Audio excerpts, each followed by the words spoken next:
All right, the first real prop for this segment. What happens first? Tom Brady signs with a team, any team, or Dak Prescott gets his deal with the Dallas Cowboys?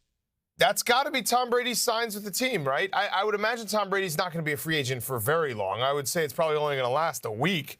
And Dak Prescott, he might see this all the way through. He might, this might be a franchise tag situation where Dak Prescott goes to or doesn't go to camp, doesn't go to OTAs, and this bleeds all the way into, June, July. I think that could absolutely happen, whereas Tom Brady will not. We won't be sitting here in the middle of April being like, where's Tom Brady going to go?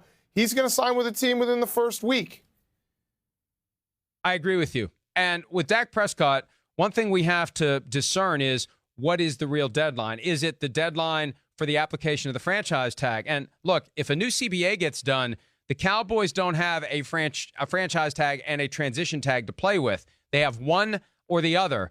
And they'd surely like to sign Amari Cooper or Dak Prescott so they can tag the other, because if they don't, one of those guys will be hitting the open market. And I assume Prescott will get tagged, but they could try to get a deal done with Prescott before that deadline for using the tag. Next deadline is the start of the offseason program. You want him there for Mike McCarthy's first year as the head coach. Next deadline after that would be July 15. That is the deadline for doing a long-term deal with a franchise tag player.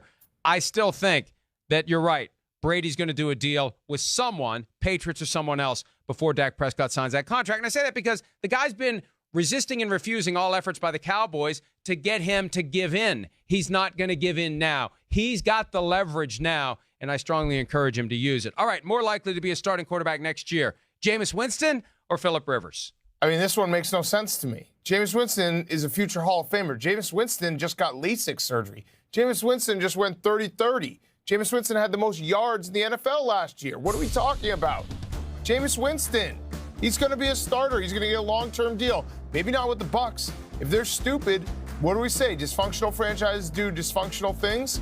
They should sign Jameis Winston yesterday, now that he has LASIK, can see, and is a future Hall of Famer. See, I really can't tell whether or not you believe that or whether this is just part of your shtick with Jameis Winston. It's not a shtick. It's not a shtick. Listen, Mike, you have Jameis Winston derangement syndrome. You would know what that is if you read the book by Jameis 1 of 1 about the media's bias against a future Hall of Fame quarterback. So, yeah, I've come around on Jameis. I used to laugh. I used to make those jokes. I used to have derangement syndrome. The guy can ball. Yeah, he can't see linebackers and throws pick sixes, as you see right now on the screen. Guess what? He's got LASIK. He's going to be fine. Here's the thing, though. In some degree of seriousness, 5,109 yards is 8th all-time for any NFL single season. There are only 4 human beings who have ever thrown for more yards in a season than Jameis Winston did last year. Drew Brees, Tom Brady, Peyton Manning, and Ben Roethlisberger. So he's in pretty good company there. The 30 interceptions, not exactly ideal. But Mike, I think I'm saying I'm saying okay, there's something to work with. All right, I think the Bucs should keep him. I think they should keep him. He's 26 years old. Okay, yes, the interceptions are a problem. I mean, but look at Brett Favre. Brett Favre's a gunslinger when he does it. Jameis Winston, everyone tries to make whenever someone throws a lot of interceptions, they make the Brett Favre, argument. Hey, Brett Favre was a gunslinger. He took risks. But it actually applies for Jameis because the good is so good. And the upside is clearly there with what you just said, 8th all-time in yards in the NFL history, 30-plus touchdowns last year. So can you and let's not also forget that he's playing in Bruce Arians' offense, which the motto is no risk it, no biscuit. So a lot of those, a lot of those interceptions, not all of them, he makes mistakes. He's made some comically stupid interceptions. But there also is a room for, look at the offense he's in. Bruce Arians wants to throw it downfield. Bruce Arians wants to take risks. So can you limit it a little bit? Can you get it from 30 to 18? Because guess what? That would make a significantly better quarterback and a guy that you can actually win and go to the playoffs with. I'm a believer. About Jameis Winston. I am too. Look, I am too. And I think that Bruce Arians should welcome the challenge to try to iron out the interceptions and embrace the 5,109.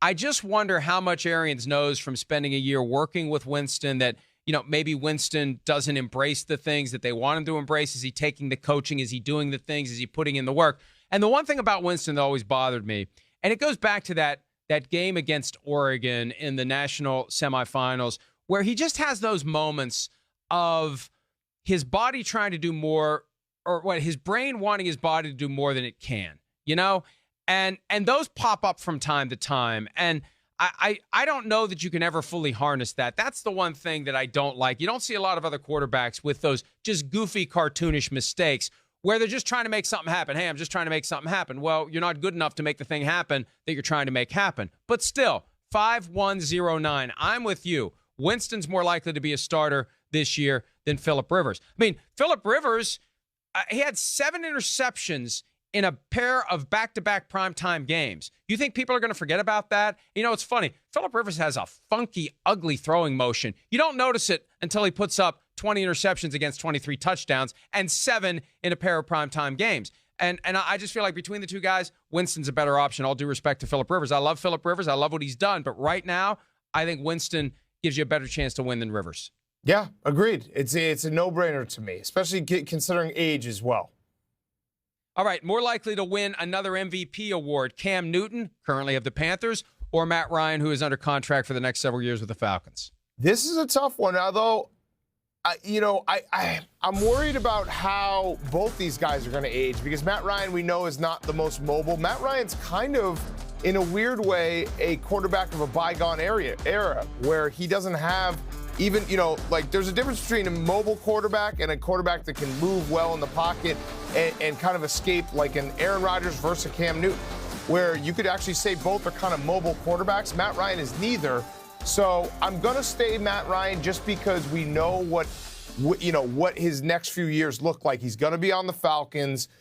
Dan Quinn, they saved Dan Quinn's job. He still has Julio Jones, Calvin Ridley. We don't know where Cam Newton's going to play next year. We don't know the weapons around him. We don't know his health going forward.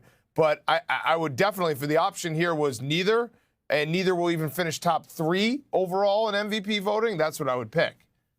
Well, and I think the other thing, too, is this. The world has changed dramatically since both Cam Newton and Matt Ryan won their MVP awards. We now have Patrick Mahomes, who is going to be a shortlist contender every year. Lamar Jackson, shortlist contender every year. And I think between the two, Cam Newton's got the better shot because I think he's getting traded. I don't know it, haven't heard it. I'm just reading the tea leaves. I think he's getting traded. And I think healthy Cam Newton, new environment. I think the Chargers should be at the front of the line trying to work out a deal because they need excitement in that new stadium in LA so they can at least get, 30% of the place with Chargers fans and not fans of the other team. But I think you get him in the right situation and you get him used the right way. He's still capable of doing very special things. And I think you're right. Matt Ryan's skill set isn't conducive to standing out in today's game. Newton's is if you can get him in a spot where he's healthy and they get the most out of him. I think the health part is what scares me there. And like I said, I wouldn't expect either to, but Matt Ryan last year, he still had 4,500 yards, 26 touchdowns, 14 interceptions. I mean, those aren't obviously MVP numbers, but he was playing last year. He was healthy for the majority of the year. I think he missed one game. And so the health thing is the only bet I'm making here, but I would bet neither guy is going to be an MVP again if I had that option.